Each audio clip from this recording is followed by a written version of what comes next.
Welcome back to the channel. आज के video में हम लोग बात करेंगे दिल्ली हाई कोर्ट की एक रूलिंग आई है या जजमेंट आई है, जिसमें उन्होंने बोला है कि रीअसेसमेंट जो भी ऑर्डर्स हैं 16, 17, 17, 18 के बिलो 50 लाख, उसको उन्होंने क्वैश कर दिया गया है। उसके रिगार्डिंग हम पढ़ेंगे। तो वीडियो को स्टार्ट करते हैं। अब हम बात करते हैं कि दिल्ली हाई कोर्ट ने क्वैश किया गया कि रीअसेसमेंट ऑर्डर जो थे, जो कि 16, 17 और 17, 18 के, जो कि इनकम एस्केपिंग बिलो 50 लाख थी, यानी कि 50 लाख से नीचे जो भी इनकम एस्केप की करी गई थी 16, 17, 17, 18 के रिगार्डिंग में, उसको उन्होंने क्वैश किया है। तो अब हम ऑर्डर में पढ़ते हैं उन्होंने क्या क्या बोला है कि while ruling was given by disposing nearly 50 petitioner together, expert feel non practitioner tax payer can also benefit. वो कह रहे हैं कि ये जो रूलिंग आई थी उससे 50 के 50 जो पिटिशनर थे, उन्होंने क्या करा है, उनको जो भी फ़ायदा हुआ है, बहुत तगड़ा फ़ायदा हुआ है कि भाई आपके जो ऑर्डर्स थे 16, 17, 17, 18 के, वो 50 लाख से नीचे जो भी उसकी इनकम एस्केप हो रही थी, उसको उन्होंने क्वैश कर दिया कि आप उसको ऑर्डर को रीअसेसमेंट को आप ओपन नहीं कर सकते। तो अब हम पढ़ते हैं दिल्ली हाई कोर्ट ने क्या किया। दिल्ली हाई कोर्ट ने सीबीडीटी को किया कि भाई time to travel back in assessment. वो कह रहे हैं कि ट्रैवल बैक इन असेसमेंट की जो रीओपनिंग थी असेसमेंट की, यानी कि जो असेसमेंट हो गई है उसको दोबारा रीओपन करने के लिए उन्होंने क्या करा कि 16, 17, 17, 18 के जो थे नोटिस थे 50 लाख से नीचे के थे, उनको उन्होंने क्वैश किया है। कि अब कह रहे हैं कि all the ruling was given by disposing nearly 50 petitioner together, expert feel non petitioner tax payer specially from Delhi jurisdiction can also benefit. यानी कि उन्होंने वही बोल रहे हैं कि जो भी पटिशनर थे उन्होंने फाइल तो कर दी, बट जिन्होंने पटिशन फाइल नहीं करी थी उनको भी बहुत बड़ा फ़ायदा किया गया। दिल्ली जरिडिक्शन के जो भी हैं उनको तो फ़ायदा मिला है, लेकिन ये जो ऑर्डर होगा वो क्या पता पैन लेवल पे भी हो जाए और उससे काफ़ी टैक्स पेयर्स को रिलीफ मिल जाए। अब डिस्प्यूट क्या था डिस्प्यूट था कि भाई आपके जो डिवीज़न थी justice Rajiv Shekhar Shakdher and Girish Kathpalia instruction, उन्होंने क्या करा कि 11 मई 2022 को सुप्रीम कोर्ट ने reassessment notice issued by assessing officer during 1 April 21 से 30 जून 21 के रिगार्डिंग में उन्होंने क्या करा कि जो भी नोटिस थे these notice were issued based on the time extended by tax and other law relevant amendment of certain provision 2020।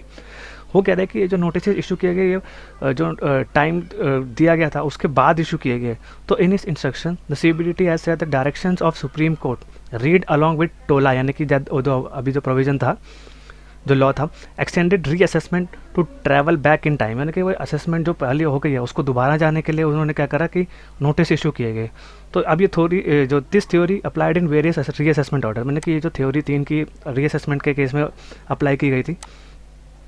अब कह रहे हैं कि बेंच ने ऑब्जर्व किया, यानी कि जो जस्टिस बैठे थे उन्होंने ऑब्जर्व किया, the law does not support the travel back in time theory. और क्या कि इन्होंने जो टीबीडीटी ने जो तर्क दिया था उसके केस में उन्होंने बोला कि भाई ये जो थ्योरी थी हम उसको सपोर्ट नहीं करते रेवेन्यू के केस में।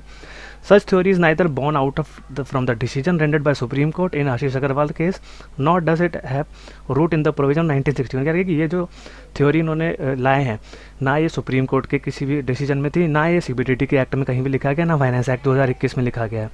तो टोला ने क्या करा कि भाई ये थ्योरी को सपोर्ट नहीं करते।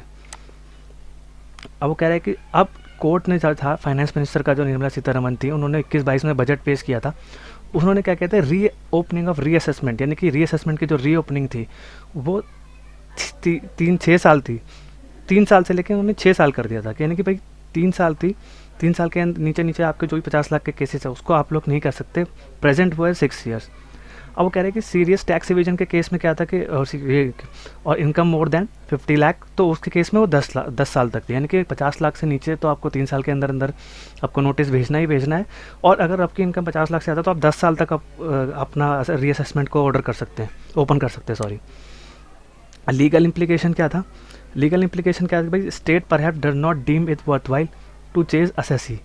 मतलब कि वो कह रहे हैं कि भाई असेसी को बार बार चेस कर करके भाई 50 लाख से नीचे की जो इनकम थी उसके केस में क्या था कि this aspect concerning legislative policy come through if one were to read relevant provision of the statute refer to above in the background of ministry of finance and speech and memorandum. वो कह रहे हैं कि bench ने observe किया कि भाई and accordingly dismiss all, यानी इसी को अब जो भी ऊपर जो निर्मला सीतारमण जी का जो ऑर्डर था 21-22 से, उसी को करते करते रेफ़र करते सुप्रीम कोर्ट ने या दिल्ली हाई कोर्ट ने इसको क्वैश किया है। भाई सारे ऑर्डर्स को इन्होंने पूरा का पूरा क्वैश कर दिया कि जो निर्मला सीतारमण जी का जो भी 21-22 में जो भी था कि भाई 3 साल से हटा के हमने 6 साल कर दिया है और 50 लाख से ऊपर वाले केसेस में 10 साल का रीओपनिंग कर दिया, तो उसी को करते करते इन्होंने ऑर्डर कर। अब according to Rahul Chakra, the partner economic law practice, यानी कि जो राहुल चक्रा इकोनॉमिक लॉ के प्रैक्टिशनर है, reassessment proceeding with alleged income escaping of less than 50 lakh can not be initiate before थे। वो कह रहे हैं कि वही उन्होंने यही पिटीशन डाली कि भाई 3 साल तक अपने जो पूरा जजमेंट ऊपर का केस के लेके आप 3 साल के बियॉन्ड आप लोग रीअसेसमेंट का ऑर्डर नहीं दे सकते हैं।